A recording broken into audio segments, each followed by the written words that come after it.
Pemerintah pusat menghentikan sementara satu satuan pelayanan pemenuhan gizi SPPG pengelola dapur program makan bergizi gratis MBG di Temanggung, Jawa Tengah, Senin 6 Oktober.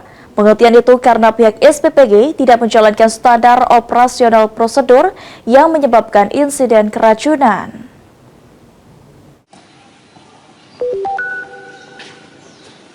Pemerintah pusat menghentikan sementara Satuan Pelayanan Pemenuhan Gizi SPPG yang berada di lingkungan Giyanti, Kota Temanggung, Jawa Tengah sebagai pengelola dapur program makan bergizi gratis MBG. Penghentian tersebut karena pihak SPPG tidak menjalankan standar operasional prosedur yang menyebabkan insiden keracunan di beberapa sekolah. Setelah dilakukan pengecekan lokasi, didapati SPPG ini tidak memiliki bangunan dapur sesuai standar dari pemerintah.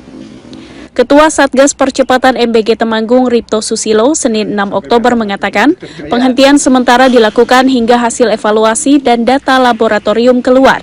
Jika terbukti melanggar SOP, maka SPPG tersebut akan ditutup, sementara pengiriman makanan ke sekolah-sekolah akan dialihkan ke SPPG lainnya. Kita lihat pembuktiannya nanti, karena data-data perlu masih validasi ya, jadi validasi semua, baik secara teknis, jumlah maupun penyebab-penyebabnya yang di lapangan kita validasi dulu.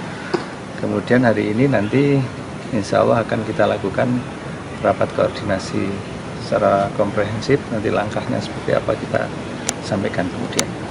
Saat ini di Temanggung tercatat sudah ada 40 SPPG yang beroperasi, di mana satu diantaranya diperhentikan sementara. Satgas Percepatan MBG pun mewajibkan agar seluruh SPPG mematuhi SOP yang berlaku, termasuk mensterilisasi seluruh alat makan, perbaikan kualitas air, dan alur limbah. Dari Temanggung, Jawa Tengah, Firman Eko Handi, Kantor Berita Antara mewartakan.